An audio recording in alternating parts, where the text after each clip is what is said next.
Up on to our next chapter, I guess. Chapter 2, Intentions.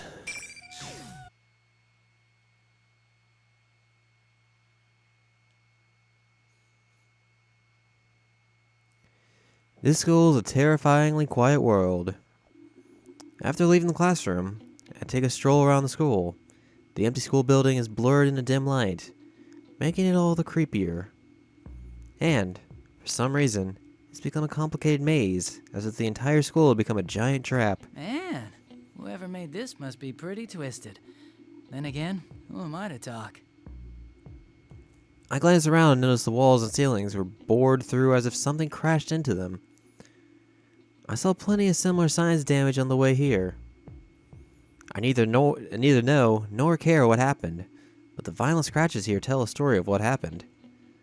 At any rate, this is definitely not a peaceful place. I'm starting to get sleepy.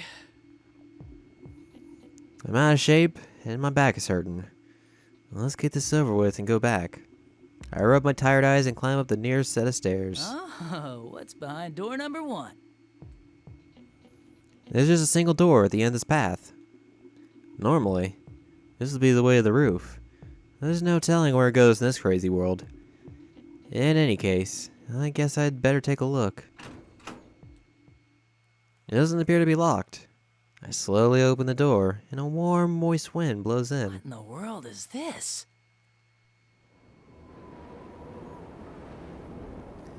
The scene before me is bizarre. A bunch of crosses are stuck into the ground, with an eerily giant moon in the background. Close by, I can see the Moonlight Bridge, bent like a spoon. I definitely recognize it, because I saw it more times than I would have liked to while I was in the city. Still, Talk about some disturbing taste in decor. this place feels like a set from a B-movie. It feels like zombies are going to attack me out of nowhere. Well, if I'm in the TV world, then there are shadows here. I guess they don't look all that different. I'll take a look around the area while I'm thinking that.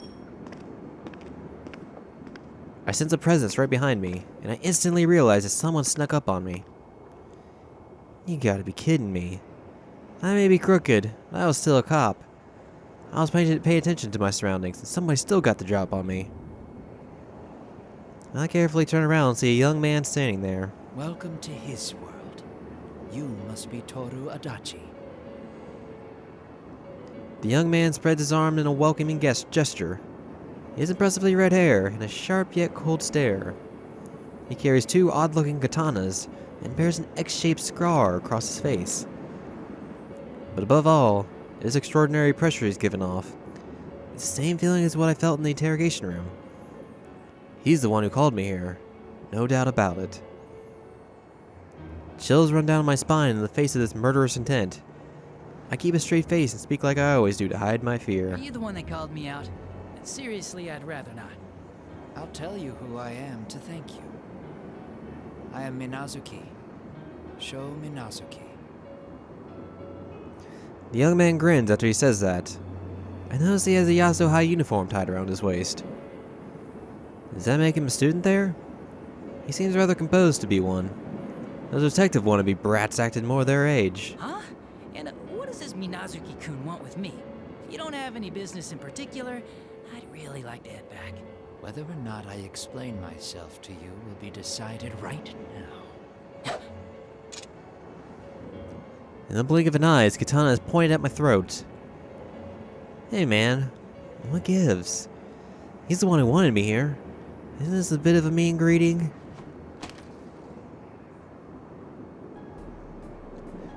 While I'm feeling frustrated with this, Minazuki tosses a gun towards me.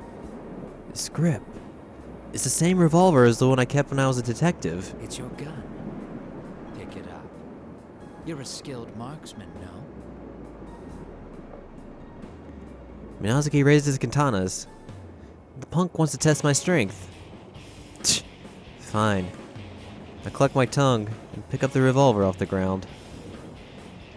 It pisses me off that I have to listen to this brat. I have a feeling things will be a bigger pain if I refuse to fight. I take in the comfort of the familiar grip in my hand and turned to Minazuki. Are you sure you want to give me this? I'm the suspect in a murder case, you know. That's fine. Come at me, as if you wish to kill me. Wow, someone's confident. Okay, don't mind if I do.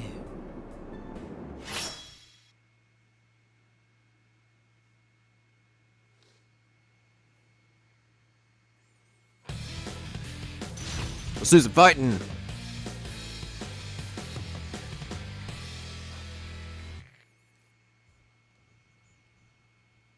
Finally.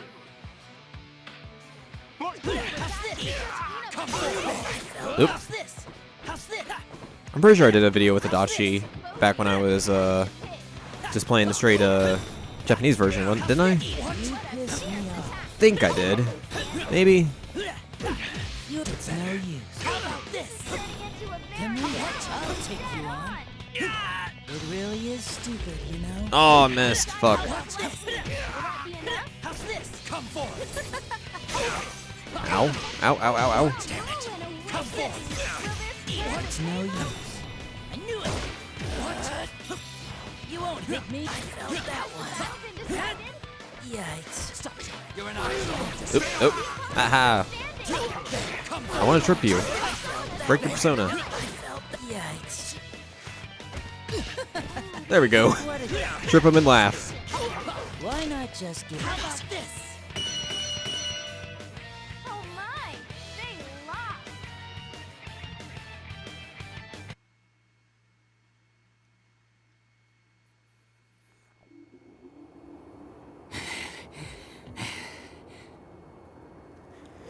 I feel uplifted for the first time in a while.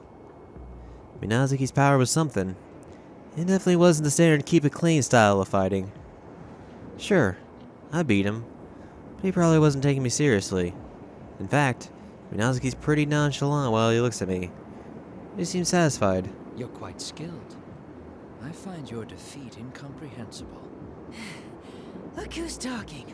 You look like you've got lots more energy to spare too. Indeed, I was only testing you. I wanted to see if you would be of any use. I'm going to create his world. For that, I require your assistance. His world. Huh. Now I'm a little interested. Tell me more. Come to think of it, he said his before too. So he's got another ally. Just in case, I sneak my revolver behind my back and reload the cylinders. This is what that boy wishes for. I intend on destroying this world. The world is filled with deception. Those within it prattle about friendship and bonds, yet they trample over others in the dark without a care. There is no value in such a world. What must be done is to eliminate everything within it. That's got my interest. Truth to tell, you're probably right. This world's all about useless, shallow, so-called friendships. And yeah, I think it's irritating too. I mean, hey, I gave destroying everything a shot once too. That's only half true. Bonds? Friendship? Helping one another? There are a lot of people who flaunt all this nice sounding talk. And those same people will try to cut others off when they're attacked or in pain, right? In the end, it's just that humans have to rely on each other in order to live. Far too many dumbasses misunderstand that and try to make it way more meaningful than it really is. That's why I really understand where this guy is coming from. It'd be nice if you could erase this shitty world like a magic trick. At least, that's what I used to think. You gained a power beyond humans. Do you remember that time? Power beyond humans? Huh. You mean that thing? What do you want with it? I intend to summon that power, but it needs to be tamed. Minazuki's eyes waver like red flames. I see. Looks like he's been given power, just like me. For that, I require your assistance. You will cooperate with me. You have no choice in this. Minazuki points his katana at me again. With my power, I didn't have much control. I was taken over by some mysterious force and have no memory of it. He spoke around my personal profile, but he's missing the most important part. I guess he's just some brat after all. He can't do his research. Come on, you're not giving me a say here. And about this taming thing, that's all up to you. What does it have to do with me? If you want my help, I guess I'll cooperate with you as best I can. As best as you can. Very well. You have another role as well. What? There's more? Persona users. I will gather them and make them fight. You will also participate in this. Huh? That sounds like a real pain. I mean, why are you making them fight? To be honest, I really don't want to get involved in this. The right choice is to act like I'm interested and get as much information out of this kid as possible. Depending on how things go, this guy might become a hindrance to me. I decide how to make my move once I've heard what he has to say. After I make an interested face, he surprisingly tells me the full outline of his plan. He's gonna gather shadows until he has a giant collection of them, like a pile of sculpting clay. Using that as a vessel, he plans to summon what he called power beyond the bounds of man to inhabit it. In order to pacify such a powerful being, he apparently needs persona fragments that are created when personas use their powers on one another. So he thought up the idea of creating a one-on-one tournament between persona users, calling it the P1 Climax. Plus, he's made some exact duplicates of people out of shadows in order to force them into fighting one another. I have to admit, he made an effort. In addition, he's already taken some persona users belonging to an organization called the Shadow Operatives hostage. He's definitely planned for this, though I don't really get the point of crucifying his captives on these tacky crosses. Anyway, blah blah blah, I've been called in to help him collect the fragments and to help him get a hold of that power within the giant shadow. It all sounds pretty stupid, really, but Minazuki is deadly serious. He really intends to go through with this. Ugh. How did he manage to come up with a plan that's such a convoluted pain in the ass? Maybe it's just because I haven't been around for a while. I'm actually impressed at how ridiculous this scheme of his is. I'll add the persona users of this town to the fight as well. You understand, no? They were the opposition who shattered your previous ambitions. Have your revenge on them if you wish. Even if you do nothing, I will not complain. Revenge, huh? We will prepare the stage for you. You're free to destroy them if you so choose. The clashing of competing powers will give off persona fragments.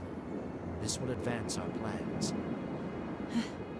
And if I refuse? Then the murders which occur on foggy days will begin again. I see. Well, can't let that happen. I never had a choice from the start, huh? Well, I didn't expect to just go home without having to do some kind of work. And after hearing this plan, I can't just sit there. I was thinking about what to do, when I suddenly felt the ground shake a bit beneath us. It's time. Here it comes. Minazuki looks up into the sky and stares off into the distance. Suddenly, What the huh? the shaking grows so intense that I can barely stand, and the roof soars up into the sky. I fall to my knees and brace my hands on the ground, lost for words as I stare upwards.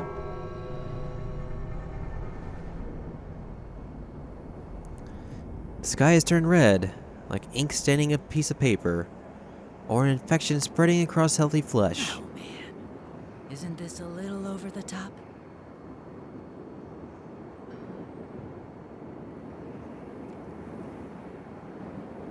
The shaking's finally stopped, so I run to the edge of the roof. I look down at the world from there, and gulp involuntarily. The town's covered in an eerie red mist. The sky, the moon, even the air itself is covered in red. It's the same color as Minazuki's eyes, as if to show me that everything is at his mercy. Hey, is this? What the hell? Damn! This is totally out there. My world is awesome. Dude, you're Adachi, right? Did you see that just now? Did you? The world's all red! Well, better red than dead. Just kidding. The young man had been cool and calm just a moment ago is now jumping around like a little kid. An innocent brat playing with a new toy. Huh? Whoa, hold on. What's with the wild mood swing? What are you all surprised for? Oh, you were talking to him, huh? That kind of puts a damper on things. Him. Just in case I take a look around, but we're the only ones here. The red-headed boy laughs merrily as I cock my head in confusion. Well, that's fine. I'm Sho Minazuki. Welcome to my world, as I like to call it. I've heard about you. You hate this world too, right? Good for you, because it's all going away. So, you're different from Minazuki-kun. Ugh, you're still on this? Minazuki is him. I'm Sho. It's too much of a pain to explain it anymore. Just kidding. Maybe he just doesn't care to keep talking. The show ends the conversation. Does he have split personalities? I've never met somebody who does before, but it's fairly common to hear about when you talk with cops about psych cases. Still, something doesn't seem right. I feel something different, some threatening madness from him. Well, that doesn't matter right now. I just slump my shoulders, fed up with the fact that now I have even more trouble to deal with. But that aside, are you really any good to me? If you're totally weak after saying you'll help out, I don't need your bullshit. And if you really are like that, I'll seriously kill you. I don't think I ever gave a clear yes or no yet. This is all so sudden, you know? Huh? Are you an idiot? Cooperating lets you live. Refusing gets you killed. Get it? What moron would say no to that? Those are some pretty extreme choices. Enough going on and on in circles. I wouldn't mind destroying you, but he's telling me not to. That means you're game to do this. You seem like you enjoy things that get bloody. What's wrong with that? It goes gushing out like psh, right? Sho answers without any hesitation. The type that has no self-awareness is the very worst. But the kids should be more careful. No matter how strong you are, even if you think you've got control over a great power, if you let your guard down, you're gonna get your feet swept right from under you. Yeah, sure, I'll participate. I was getting bored, so this would probably be a good way to kill time. But I'll do this my way. I have my own rules, you know? That's right. I have my own set of rules. I don't give two shits about this perfect world or his power. All this crap about getting revenge on the kids from Minaba, all the fighting between Persona users doesn't matter to me either. They can do whatever they want.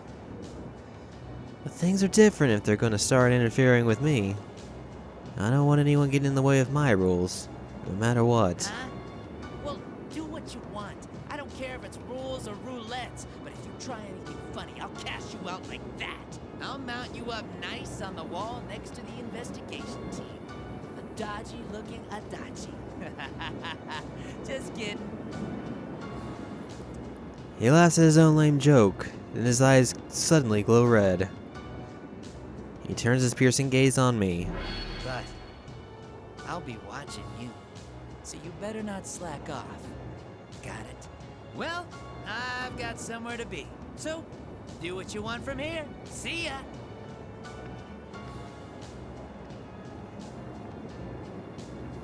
Sho raises an arm as he gallantly leaves the roof. I consider attacking him from behind for a moment. That's probably not a wise move, considering that I don't know what his power is.